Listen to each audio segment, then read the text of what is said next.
සියලු දෙනාම සාදරයෙන් පිළිගන්නවදත් අපේ ඩීප් සිනමැක්ස් YouTube channel එකට. ඔන්න අද අපි අරන් ආව 2024 දී රිලීස් වුණු ක්‍රොමෝලියෝ කියන ඉන්දුනීසියානු හොරර් මූවි එක. ඉතින් මේකට දැනට IMDb 4.1 කාගයක් ලැබිලා තියෙනවා. කොහොම නමුත් කතාවට යන්න කලින් මතක් කරනවා තාමත් අපේ ඩීප් සිනමැක්ස් YouTube channel එක subscribe කරලා නැත්නම් දැන්ම ගිහින් subscribe කරලා ඊට එහා පැත්තෙන් තියෙන bell icon එකත් click කරලම තියාගන්න කියලා. එහෙනම් හරිනේ අපි යමු අපේ වීඩියෝ එකට.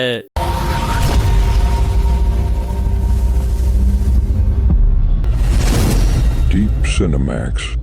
ඔන්න කතා පටන් ගද්දිම අපිට පෙන්වන්නේ සුගාලියේවත් ගලී කියන සංවිධානාත්මක කල්ලියක්ව තවත් පිරිසක් ඇවිත් මරලා දාන සිද්ධියක්. ඉතින් මේ සමහර සුගාලිලව උණ්ඩ වලින්වත් තියුණු ආයුධ වලින්වත් පහර දීලා මරලා දාන්න බෑ කියලා කතාවක් තියෙනවා. අන්න එහෙම කෙනෙක් තමයි මේ කතාවේ ප්‍රධාන චරිතය වෙන ප්‍රොට් කියන්නේත්. ඒ නිසා මේ ගමේ ප්‍රධානියා වුණ දනන් එහෙම නැත්නම් මේ ප්‍රොට්ගේ මාමණ්ඩි තමන්ගේ බෑනගෙම බෙල්ල කපලා දාලා ශරීරයෙන් වෙන් කරලා දානවා. ඒත් මේ ප්‍රොට් මැරෙන්න කලින් මේ ගමට එක ශාපයක් කරනවා. එයාගේ ලේමස් මේ ගමට කවදා හරි අඩිය තියෙන දවසට එයා ආයෙත් ඇවිත් මේ ගම විනාශ කරලා දානවා කියලා. අන්න එක කියනවත් එක්කම දනන්යාගේ කඩුව අරන් මේ ප්‍රොට්ගේ බෙල්ල කඳින් වෙන් කරලා දානවා. මොකද මං කියවනේ මේ ප්‍රොට්ට මොන විදියකටවත් මරලා දාන්න බෑ කියලා. කොහොමරි ඒ නිසා තමයි දනන් මෙයාගේ බෙල්ල කඳින් වෙන් කරලා දාන්නේ. හැබැයි ඒ වැඩෙන් වෙන්නේ తాවකාලිකව මේ කෙනාව නවත්තන එක විතරයි. කවදම හරි ප්‍රොට්ගේ හිස කඳට එකතු වුණු දවසට ආයෙත් මේ ප්‍රොට් මරණයෙන් නැගිටිනවා. ඉතින් අපි ඉස්සරහට බලමු මේ වුණ සිද්ධිය අපේ කතාවට සම්බන්ධ වෙන්නේ කොහොමද කියලා. කොහොම නමුත් මං ඔයාලට මේකේ ඉන්න චරිත ටික හඳුන්වලා දීලා ඉන්නම්. ඉතින් දනන් කියන්නේ මේ ගමේ ඉන්න ගම් ප්‍රධානියා වගේම මේ දනන්ගේ දුව තමයි මුලින් පෙන්නපු ප්‍රොට්ට බැඳලා ඉඳලා තියෙන්නේ.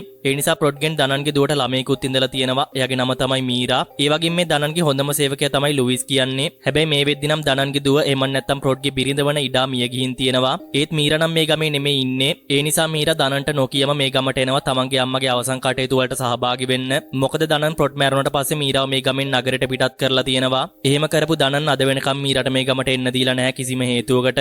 ඉතින් අපි කතාව ඉස්සරහට බලමු දනන් මේ විදියට ප්‍රොට්ගේ මරණයෙන් පස්සේ මේ ගමෙන් මීරාව යවලා ආයෙත් ගමට එන්න දීලා නැති හේතුව මොකක්ද කියලා. ඔන්න ඊළඟට අර කිව්ව විදියටම මීරාගේ පෙම්මතත් එක්ක මේ ගමට එනවා. කොමුණත් මීරා මේ ගමට අඩිය තියෙන පළවෙනි මොහොතේම මුළු ආසම වෙනස් වෙලා අකුණු ගහන්න පටන් ගන්නවා. අන්නේ සිද්ධිය දැන් දනනුත් බලාගෙන තමයි ඉන්නේ. ඒ විතරක් නෙමෙයි දනන් එක්ක එන ලුයිසුත් දැන් බය වෙලා තමයි ඉන්නේ. අපි තව ටිකකින් බලමු මීරා මේ විදියට ආපු එකට දනන් වගේම ලුයිසුත් බය වෙලා ඉන්න හේතුව මොකක්ද කියලා. කොහොම නමුත් ඊළඟට තමන්ගේ අම්මගේ සෝන බලපු මීරාව දනන්යාගේ ගෙදරට එක්කන් යනවා. එහෙම එක්කන් ගිය දනන් මීරාට කියනවා දැම්ම මෙහෙන් යන්න ලෑස්ති වෙන්න. ඔයාට අවශ්‍ය කරන අම්මගේ බඩු මොනවා හරි තියෙනවා නම් ඒ ටිකත් ගන්න කියලා. ඒත් මීරාට හිතා ගන්න බැහැ දැන් තමන්ගේ සීයයි දැන් මේ ආපු ගමන් මෙයාව මෙහෙන් යවන්න හදන්නේ කියලා. ඒ නිසා මීරා අහනවා මට ඔයා එක්ක එක දවසක්වත් මෙහෙ නවතින්න බැරිද කියලා. ඒකට බෑ කියපු දනන් රෑ වෙන්න කලින් ඔයා මෙහෙන් යවන්න ඕනේ. දැම්ම බඩු ටික ලෑස්ති කරගන්න කියන ගමන් මෙතනින් යන්න යනවා. ඔන්න අනිත් පැත්තෙන් ගමේ ඉන්න කට්ටියව එක තැනකට එකතු කරගත්ත ලුයිස් මෙයාට කියනවා අපේ ගමේ සිදු නොවිය යුතු සිදුවීමක් වුණා. ටිකකට කලින් ඉඩානෝනගේ දුව මීරා මලගෙදර ආවා. ඔයාලා අනිවාර්යෙන් මේ දරුණු කතාව අහලා ඇති නේද?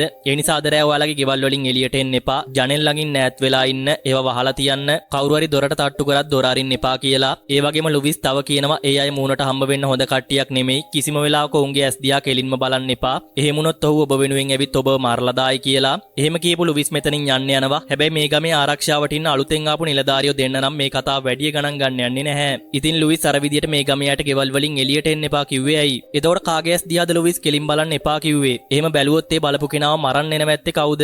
ඉතින් අන්න ඒ කියන හැම දෙයකටම උත්තර අපිට තව ටික වෙලාවකින් දැනගන්න පුළුවන්. කොහොමරි අනිත් පැත්තෙන් ගෙදර ඉන්න මීරත් එයාගේ අම්මා ඉඩාගේ ඇඳුම් ටික ලෑස්ති කරන ගමන් තමයි ඉන්නේ. ඉතින් මෙතන ඉන්නවනේ මීරාගේ පෙම්වතා ඩෑන්. එයා මීරාගෙන් අහනවා ඔයා වෙයි සීයා තියාගන්න කැමති නැත්තේ කියලා. එතකොට තමයි මීරා කියන්නේ මගේ තාත්තා මේ ගමයට හුඟක් ණයයිලු. ඒ නිසා එයා මෙහෙන් ගිහින් තියෙනවා. සීයා හිතන්නේ මං ආවහම එයා ආපහු වෙයි කියලා. ඒත් මට තේරෙන්නේ නැහැ මගේ තාත්තා එනවටයි සීයා මෙච්චර අකමැති කියලා. මෙතන මොකක්ම හරි වෙන දෙයක් තියෙනවා කියලා. අන්න එක කියනවත් එක්කම මෙතන තියෙන පඩිපෙළ දිගේ එක රබර් බෝලයක් පෙරලිලා පහලට එන නිසා නීරසා ඩෑන් බයින් මේ බෝලෙත් තරන් මේ උඩ තට්ටුවට ගිහින් බලනවා එතන කවුරු හරි ඉන්නවද කියලා. එතකොට තමයි මෙයාලා දකින්නේ දැන් මෙතනක පෙට්ටියක් තියෙනවා වගේම ඒ පෙට්ටිය ඇතුලෙන් සද්දයක් ඇහෙනවා කියලා. ඒ නිසා මීරා ඒක අතට අරන් බලනවා. හැබැයි මේ වෙලාවෙදී මෙතනට ආපු දනන් කියනවා ඔයාට වැඩි වෙලාවක් නැහැ. මම ඔයාව නගරයට අරන් යන්න ඕනේ. ඉක්මනටම ඔයාගේ බඩු ටික ලෑස්ති කරගන්න කියලා. එහෙම කිව්ව දනන්ගෙන් මීරා අහනවා මේ පෙට්ටිය ඇතුලේ මොනවද තියෙන්නේ කියලා. ඒත් දනන් එකට මුකුත් කියන්නේ නැහැ. එයා කියනවා ඕකේ තියෙන්නේ මට අවශ්‍ය වෙන පරණ දේවල් වගේක් කියලා. එහෙම කියපු දනන් ඉක්මන් කරන්න කියන ගමන් මෙතනින් යන්න යනවා. ඔන්න දැන් අපිට පෙන්වන්නේ මේ ගමේ රෑ වෙන සිද්ධියක්. ඉතින් දනන් දැනගන්නවා දැන් යාගේ වාහනේ ටයර් එක කවුරු හරි කපලා දාලා තියෙනවා කියලා. ඒ නිසා ආයෙත් ගෙදරට ගිය දනන් තුවක්කු තුවක්කුවක් අතර අරන් ඩෑන්වත් එක්ක මෙතනින් යන්න හදනවා.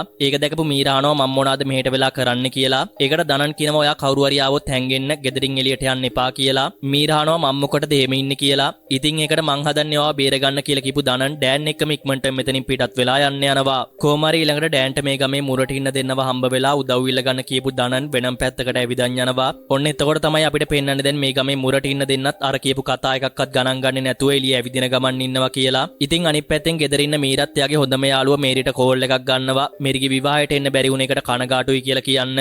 මොකද දනන් මීරට මේලිගේ විවාහයට තියා මේ ගමටවත් එන්න දීලා නැහැනේ. ඉතින් කොමුණත් අර විදියට මුරපොලේ ඉන්න දෙන්නව හොයන්ගේ ඩෑනුත් දකිනවා දැන් මේ මුරපොල හිස් කියලා. ඒක දැකපු ඩෑන් මේ මුරපොලේ ටිකක් වාඩි වෙලා එයා ළඟ තියෙන මතක සටහන් පොතක් බලනවා. ඒත් එක්කම ඩෑන්ට තේරෙනවා දැන් එකපාරටම කාලගුණය වෙනස් වුණා වගේ කියලා. ඒත් මෙයා එක වැඩි ගණන් ගන්න යන්නේ නැහැ. හැබැයි ඩෑන් දකිනවා දැන් එයාගේ ඉස්සරහා අද්භූත කකුල් දෙකක් තිබිලා අතුරුදහන් වුණා කියලා. ඒකට බය වුණ ඩෑන් ටිකක් වටපිට බලනවත් එක්ක මෙතන කරන්ට් එකක් යනවා. එතකොට තමයි ඩෑන් දකින්නේ දැන් ඈතින් මිනිහක් කුස්සන් යන අවතාර වගේක් මේ ගම පැත්තට දුවන් එනවා කියලා. කොහොම නමුත් මේ අවතාර ටික ගමට දුවන් එන සිද්ධිය පාරේ ඇවිදින ගමන් ඉන්න අර ගමේ මුරට ඉන්න දෙන්නත් දකිනවා. ඒත් එක්ක මේ පාරෙත් කරන්ට් එක යන නිසා හොඳටම බය වුණ එක නිලධාරියෙක් අනිත් කෙනාව දාලා මෙතනින් පැනලා දුවනවා. ඔන්න ඊළඟට මේරිගේ අම්මා සත්තුන්ට කෑම දාන්න කියලා හිතාගෙන ගෙදරින් එළියට එනවා. එතකොට තමයි මෙයා දකින්නේ දැන් අර අවතාර ටික මෙයාලගේ ගේ ඉස්සරහා ඉන්නවා කියලා. ඒත් එක්ක මෙයාලා මේරිගේ අම්මා දිහා හැරලා බලන නිසා හොඳටම බය වෙන මේරිගේ අම්මා පුළුවන් තරම් ඉක්මනටම ගේ ඇතුළට ගිහින් දොර වහා ගන්නවා. ඒත් එක්ක මේ ගෙදර කරන්ට් එකක් යනවා. ඒක දැක්ක මේරිගේ අම්මා දුවන් ඇවිත් මේරිව අල්මාරියක් ඇතුලෙන් දාලා වහලා කියනවා මොන දේ වුණත් එළියට එන්න එපා කියලා. එහෙම කරලා හැංගෙන්නේ නැති මෙයා කණ්ණාඩියකින් දකිනවා දැන් මෙතන එකේ යක්ෂයෙක් හිටන් ඉන්නවා කියලා. ඒක දැකලා මෙයා පුළුවන් තරම් ඉක්මනටම කාමරේ ඇඳ යටට ගිහින් හැංගුණත් වැඩක් වෙන්නේ නැහැ. අර යක්ෂයා මේරිගේ අම්මව හැමම එළියට ඇදලා ගන්නවා. ඉතින් මේ යක්ෂයා පේන්නේ කණ්ණාඩියකින් බැලුවොත් විතරයි. ඒ නිසා අල්මාරිය ඇතුළේ ඉන්න මේරිට පේන්නේ තමන්ගේ අම්මා ඉබේටම පාවෙලා දඟලන ගමන් ඉන්නවා කියලා විතරයි. හැබැයි ඊළඟ තත්පරේම අර යක්ෂයා විසින් මේරිගේ අම්මව කපලා මරලා දානවා. ඒත් දැන් මේරිට කරගන්න කිසිම දෙයක් ඉතුරු වෙලා නැහැ. මෙයා අර අල්මාරිය ඇතුළේ ඉඳන් හොඳටම අඩන ගමන් මේක දිහා බලාගෙන ඉන්නවා. ඔන්න අනිත් පැත්තෙන් තනියම පාරේ ඉතුරු වුණ අර නිලධාරිය ළඟටත් මේ අවතාර පේන්න නිසා මෙයාත් බය වැඩිකමටම අනිත් කෙනා ගියපු තැනට දුවන් යනවා. එහෙම ගියේ මෙයා අනිත් කෙනාට බනිනවා ඔයා මාව තනියම දාලා ආවේයි මං අවතාර වගේක් දැක්ක කියලා. ඒක අහපු ඒ ආරක්ෂකයා කියනවා එහෙනම් අපි මේක මුළු ගමටම දැනුම් දෙමු කියලා. ඒත් ඒක කියලා ඊළඟ තත්පරේම මෙයා දකිනවා දැන් එයාගේ යහළුවා මෙතන තියෙන ලී එක දිගට මෙයාගේ ඔළුව ගහ ගන්නවා කියලා. ඒත් මෙයා ඒක නවත්තන්න හැදුවත් වැඩක් වෙන්නේ නැහැ. මෙතනට ආපු අර යක්ෂයා මේ දෙන්නම මේ වෙලාවේ මරලා දානවා. කොහොමරි අනිත් පැත්තෙන් ආපහු ගෙදරට දුවන් ආපු ඩෑනුත් මෙතන තියෙන වාහනේ ළඟ හැංගිලා ඉන්නවා. එතකොට මෙතනට ආපු මීරට ඩෑන් බයින්ම කියනවා මම මිනි උස්සන කට්ටියක්ව දැක්කා. ඒත් එයාලා මිනිස්සු නෙමෙයි. මේ මොකක් හරි අවුලක් තියෙනවා. අපි ඉක්මනට මෙහෙන් යන්න ඕනේ. ඔයා මේ වාහනේ ටයර් එක හිල් නොකර ඉන්නයි තිබ්බේ කියලා. එතකොට තමයි අපිට පෙන්වන්නේ දැන් මේ වාහනේ ටයර් එක කපලා දාලා තියෙන වෙන කවුරුත් නෙමෙයි මීරා කියලා. මොකද මීරට ඕන වෙලා තියෙනවා යා මේ නැවතුනොත් මොකක්ද ඇත්තටම සිද්ධ වෙන්නේ කියලා දැනගන්න.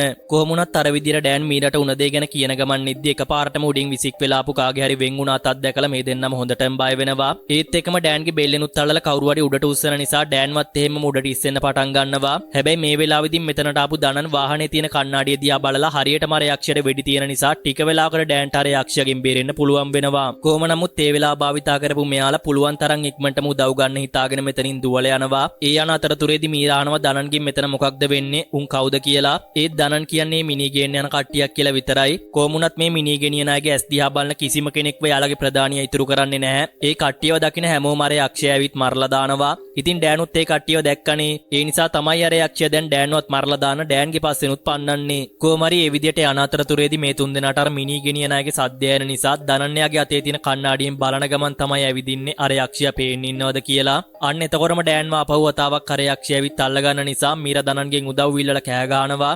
ඒත් එකම අර කණ්ණාඩිය බලලා ඒ යක්ෂයා ඉන්න තැන හරියටම හොයාගත්ත දනන් මේ යක්ෂයාට වෙඩි තියෙන නිසා ඩෑන්ට මේ වතාවෙදිත් යාගේ ජීවිතේ බේර ගන්න පුළුවන් වෙනවා. අන්න එහෙම බේරුණ ඩෑන් මීරවත් තරම් මෙතනින් පැනලා යනවා. හැබැයි මීරා තමන්ගේ සීයාව අර විදියට දාලා යන්න කැමති වෙන්නේ නැහැ. ඒත් ඩෑන් මීරාට තේරුම් කරනවා ඔයාගේ සීයාට එයාව ආරක්ෂා කරගන්න පුළුවන්. එයාට ඕනේ අපි කාගෙන් හරි උදව් අරන් එන එක විතරයි. ඒ නිසා අපි පුළුවන් තරම් ඉක්මනටම දුරකථනයක් තියෙන ගෙදරකට ගිහින් පොලිසියෙන් උදව් ඉල්ලමු කියලා. ඒක අහලා ටිකක් සංසුන් වුණ මීරා කියනවා මගේ යාළුවා මේරිගේ ගේ තියෙන්නේ මේ ළඟමයි. ඒ ෆෝන් එකක් තියෙනවා. අපි ගිහින් එකෙන් කෝල් එකක් ගමු කියලා. ඒ නිසා මේ දෙන්න පුළුවන් තරම් ඉක්මනටම මේරිගේ ගේ තියෙන පැත්තට දුවන් යනවා. කොහොම නමුත් ඒ විදියට අර ගේ ඇතුළට ගිය මීරා මේරිට කතා කළත් මේරිගෙන් නම් කිසිම උත්තරයක් ලැබෙන්නේ නැහැ. එතකොට තමයි මීරා දකින්නේ දැන් මෙතන වහලේ උඩ මේරිගේ මැරිච්ච අම්මගේ මල සිරුර තියෙනවා කියලා. ඒක දැකපු මීරා හයියෙන්ම කෑ ගහනවා. ඒ නිසා මේ දෙන්න ආයෙත් ඉක්මනටම මෙහෙන් යන්න දාන්න තමයි හදන්නේ. හැබැයි ඒත් එක්කම මෙයාලට පැත්තක තියෙන අල්මාරියක් ඇතුලෙන් සද්දයක් ඇහෙන නිසා මීරා ගිහින්නේ අල්මාරිය ඇරලා බලනවා. එතකොට තමයි මීරා දකින්නේ දැන් එතන ඉන්නේ වෙන කවුරුත් නෙමෙයි තමන්ගේ හොඳම යාළුවා මේරි කියලා.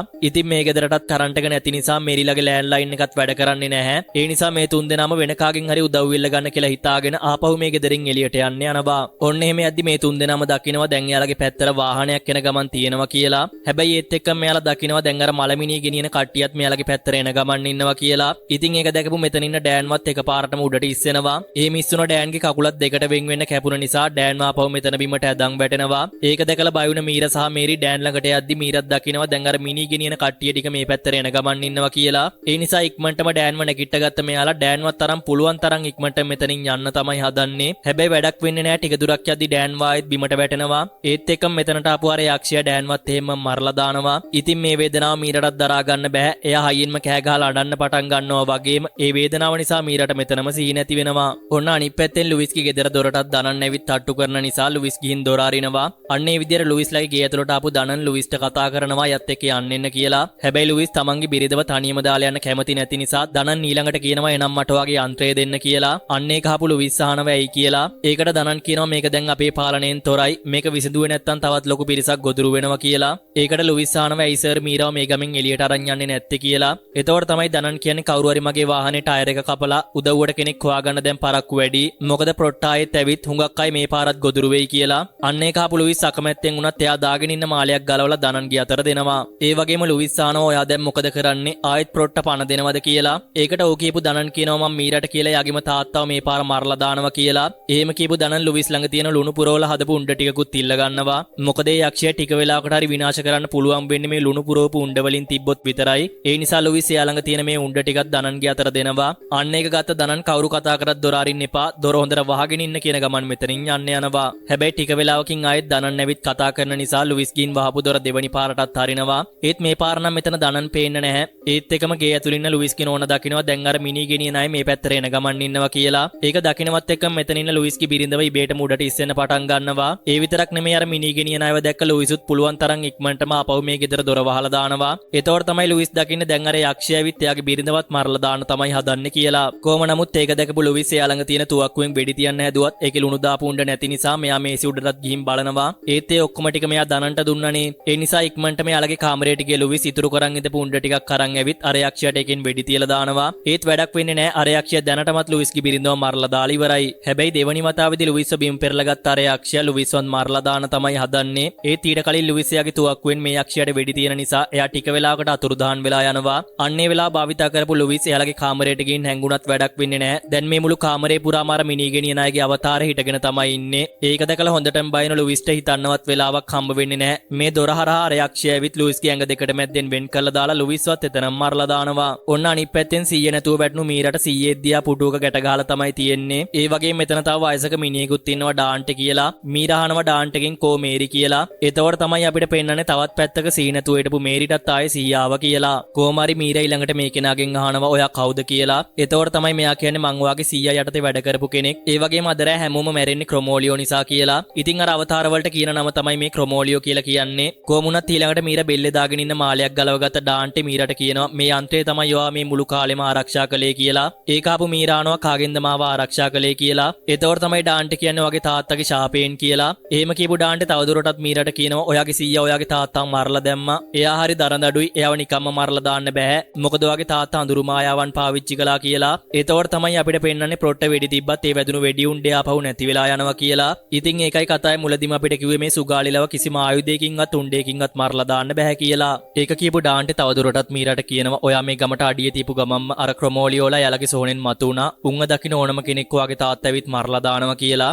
ඉතින් ඔයාලට තේරෙන්නේ නැතින අර විදිහට ක්‍රොමෝලියලව දැක්ක හැම මිනිහෙක්වම මරලා දාපු යක්ෂයා වෙන කවුරුත් නෙමෙයි මීරගේ තාත්තා ප්‍රොට් කියලා. මොකද එයා කිව්වනේ යාගේ ලේමස් මේ පොළොවට අඩිය තියෙන දවසට ආයෙත් එනවා කියලා. අන්න ඒකම තමයි දැන් වෙලා තියෙන්නේ. මීරා කියන්නේ ප්‍රොට්ගේ දුව වගේම ප්‍රොට්ගේ ලේ නිසා තමයි මීරා මේ ගමට ආපු වෙලේම ප්‍රොට්ගේ ශාපේ නැවතත් මතුවලා තියෙන්නේ. කොහොමරි මේක ආපු මීරා අහනවා මගේ තාත්තා තාම මැරිලා නැද්ද කියලා. එතකොට තමයි ඩාන්ට් කියන්නේ කාටවත් එයා මරන්න බෑ. ඒ නිසා දනන් ඔයාගේ තාත්තගේ ඔළුව කපලා ශරීරයෙන් වෙන් කරලා දැම්මා. ඒව තියෙන්නේ කොයිද කියලා දන්නෙත් ඔයාගේ සීයම විතරයි. ඒත් ඒ කිසිම දෙයකින් දැන් වැඩක් නැහැ. මොකද ක්‍රොමෝලියෝ ශාපේ දැනටමත් එළියට ඇවිත් ඉවරයි කියලා. ඉතින් මේ හැමදේම ඇහුවම තමයි මීරා දැනගන්නේ එහෙනම් එයාගේ තාත්තා මෙච්චර කල් අතුරුදහන් වෙලා ඉඳලා නැහැ. එයාව දනන් විසින් තාවකාලිකව තාවකාලිකව මරලා දාලා වගේම ඒ ශාපය ආයෙත් එන නිසා තමයි එනම් මීරට කිසිම වෙලාවක මේ ගමට එන්න දීලා නැත්තේ කියලා. කොහොමරි මේ හැමදේම දැනගත්ත මීරා ආයෙත් ඩාන්ටිගෙන් අහනවා මං කොහොමද මේ ශාපේ නවත්තන්නේ කියලා. ඒකට ඩාන්ටි කියනවා ඔයා ඔයාගේ තාත්තගේ සිරුරට ආයෙත් පණ දෙන්න ඕනේ. එහෙම කළා වගේ ලේත ඇවුරුණු තියුණු ආයුධයකින් ඔයාට අනින්න ඕනේ. එතකොට තමයි යා මරන්න පුළුවන් කියලා. එහෙම කියපු ඩාන්ටි කියනවා ඒක තමයි ඔයාගේ සීයාගේ සැලැස්ම.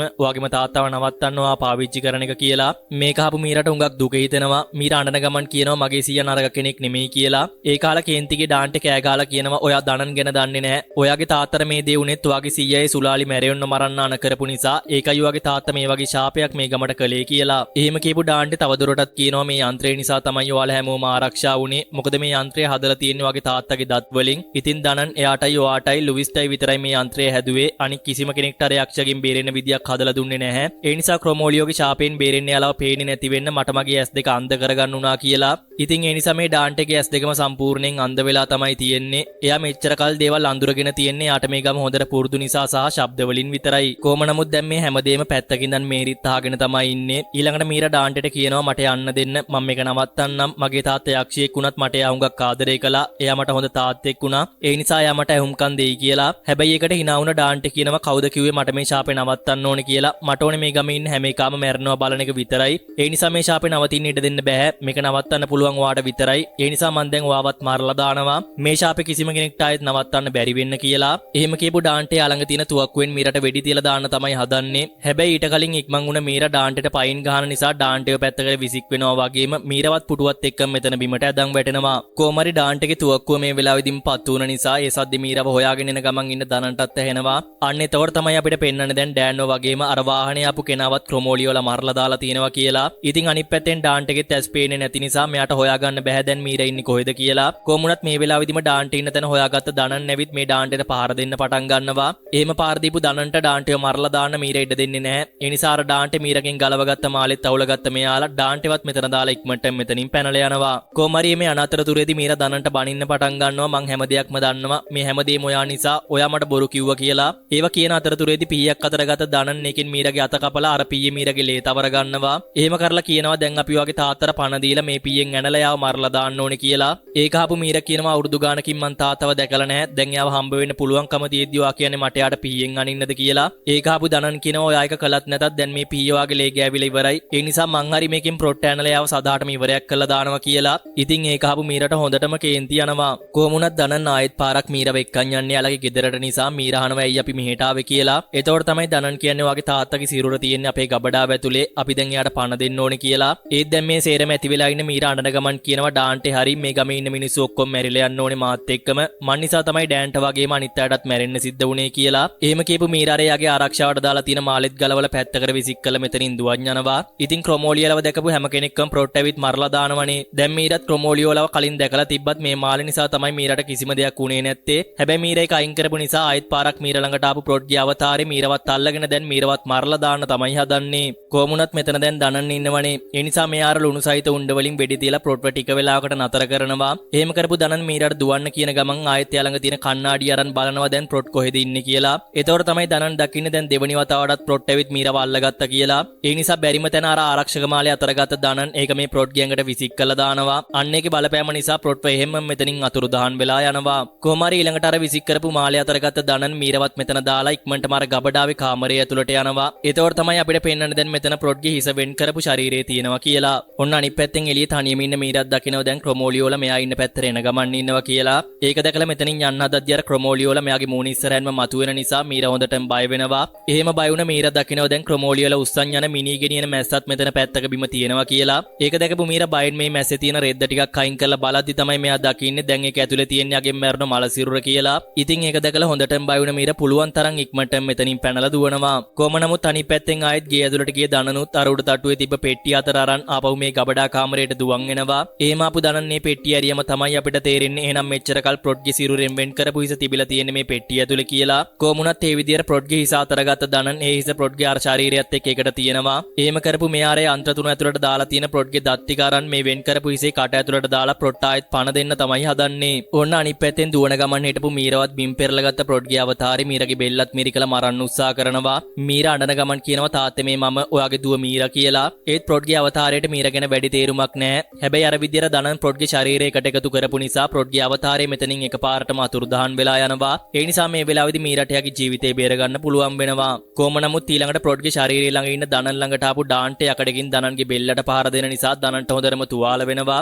මොකද දනන් මේ ශරීරයට ආයෙත් පණ දීලා ප්‍රොට්ටාර මීරගේ ලේත ඇවරුණු පීයෙන් නැන්නොත් මේ ශාපෙන් අතර වෙනවනේ. ඉතින් ඩාන්ට් එකට කැමති නැහැ. ඒ නිසා තමයි මෙයා දැන් මේ ශරීරයට පණ දෙන එක නවත්තන්න හදන්නේ. හැබැයි වැඩක් වෙන්නේ නැහැ. දනන් දැනටමත් මේ ශරීරය එකතු කරපු නිසා ප්‍රොට්ගේ අවතාරය කෙලින්ම මේ ශරීරය ඇතුළට ඇතුළු වෙලා ප්‍රොට්ට ආයෙත් පණ ලැබෙනවා. කොමාරි එක තේරුණ ඩාන්ට් ඉක්මනටම ප්‍රොට්ගේ ඇඟ ගැට ගහලා තියෙන ලනු ටික කපලා දාලා ප්‍රොට්ගෙන් සමාවිල්ලනවා. එහෙම කරපු මෙයා කියනවා මං ඔබතුමාව මරන්න ඉඩ දෙන්නේ නැහැ. ඔයා ඔයාගේ පලිය ගන්න කියලා. හැබැයි ප්‍රොට් කියන්නේ යක්ෂයෙක් නිසා එයාට මේ කතාවලින් කිසිම වැඩක් නැහැ. ඒ නිසා මේ ඉන්න තැනින් නැගිට ප්‍රොට් ඩාන්ටේව උස්සලා අරන් ඩාන්ටේගේ බෙල්ල කපලා ඒකින් එන ලේ ටික බොන්න පටන් ගන්නවා. අන්න එහෙම බීලා ඩාන්ටේව එක පැත්තකට විසික් කළා දැම්මම තමයි ප්‍රොට්ට සම්පූර්ණයෙන්ම මිනිස්සෙක් බවට පත් වෙන්නේ. කොහොම නමුත් ඊළඟට තුවාල වෙලා පැත්තක වැටිලා ඉන්න දනන් ළඟට ආපු ප්‍රොට්ටයා ළඟ තියෙන පීයකින් මේ දනන්ගේ කකුලට ඇනලා දානවා. එහෙම ඇනපු ප්‍රොට්ට දනන් කියනවා මගේ දුව උඹත් එක්ක විවාහ වුණ එක ගැන උඹෙන් මීරව ලැබුණු එක ගැන අවසන් මොහොතේදී දුක් වුණා කියලා. ඒකට කේන්තිගේ ප්‍රොට් කියනවා ඔයා මහා බොරුකාරයෙක් ඉස්සර අපි සතුරින් හිටියා මම මේ ජරා මායාවල් පාඩම් කරන එක නැවැත්තුවා. හැබැයි තමුන් මට දිගට මේ මායාව සම්පූර්ණ කරන්න බල කළා. එහෙම නොකරපු හැම කෙනෙක්ම උඹ මරලා දැම්මා. ඒකයි මටත් මේ දේවල් කරන්න උනේ කියලා.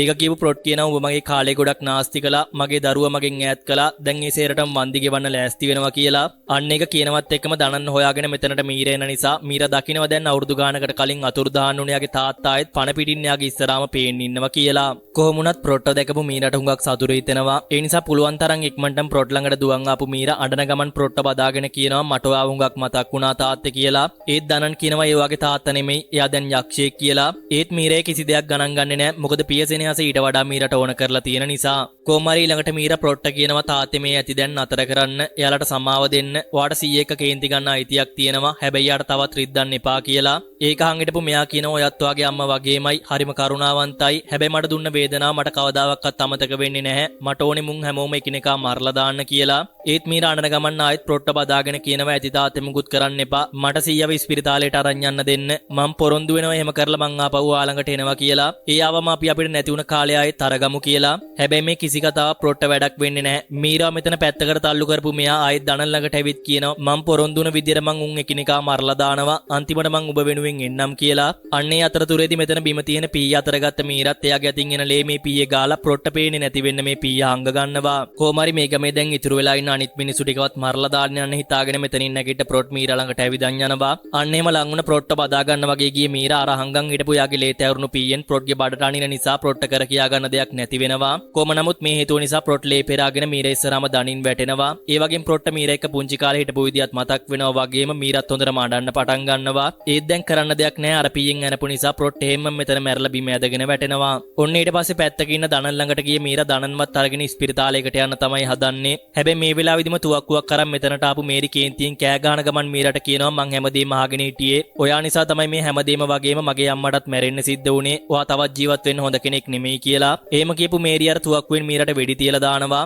ඉතින් වෙඩි උණ්ඩ 3ක් විතර වැදුන මීරටත් මේක දරා ගන්න බෑ. ඒක දැකපු දනන් පැත්තක තිබ්බ යකඩයක් කරන් මේරිගේ බෙල්ලට එකෙන් පහර දෙන නිසා මේරිවත් මෙතනම මිය යනවා. කොමුණත් දැන් දනනුත් හොඳටම අමාරු තත්වයක තමයි ඉන්නේ. ඒ නිසා ඉවසන් ඉන්න බැරිම තැන දනනුත් එයාගේ ජීවිතේට සමු දෙනවා. කොමාරි මේ වේදනාව මීරටත් දරා ගන්න බෑ. මීර හොඳටම අඬන්න පටන් ගන්නවා. මොකද මීරගේ පවුලේ ඉතුරු වෙලා හිටපු අන්තිම කෙනා තමයි යාගේ සීයා. ඒත් දැන් සීයාත් මැරෙන නිසා මීරට පවුලේ කියලා කිසිම කෙනෙක් ඉතුරු වෙලා නැහැ. කොහොම නමුත් මීරටත් වෙඩි වැදුන නිසා මෙයත් එහෙම මෙතන බිම පෙරලෙනවා. හැබැයි මීරට සී නැති වෙන්න කලින් මෙයාර පැත්තක තිබුණු ප්‍රොට් ඇනු ප්‍රොට්ගේ ලේ ගෑවුණු පීය අරන් ඒ පීයේ තියෙන ලේ ටික ලෙව කාලා දානවා. ඒතකොට තමයි අපිට පෙන්වන්න දැන් ප්‍රොට්ගේ වගේම මීරගේ සුත් අමුතු විදියට කොළ පාටට හැරුණා කියලා. ඒත් එක්ක මීරට සී නැති වුණත් මෙයා මැරෙන්නේ නැහැ. මෙයාට ආපහු සී එනවා. එහෙම සී ආපු මීර හැමම නැකිටලා මේ මැරුණුවයි දිහා බලලා හොඳටම අඩන්න පටන් ගන්නවා. ඒතකොට තමයි අපිට පෙන්වන්න දැන් මේ ගමේ නැති වෙලා තිබුණු කරන්ට් එකත් ආපහු ආවා කියලා. කොහොමරි දැන් අපිට පෙන්වන්න ඊළඟ දවසේ උදේ වෙන සිද්ධියක්. මීර මේ ගම අතරලා දාලා පයින්ම නගරයට යන ගමන් තමයි ඉන්නේ. ඒතකොට මීර දකිනවා දැන් අර එයාගේ ඇඟට සහ අතර වැදුන වෙඩි පාරවල් ලිබීම මැකිලා යනවා වගේම අර අතේ තිබුණ කැපුම් පාරත් නැති වෙලා ගිහින් කියලා.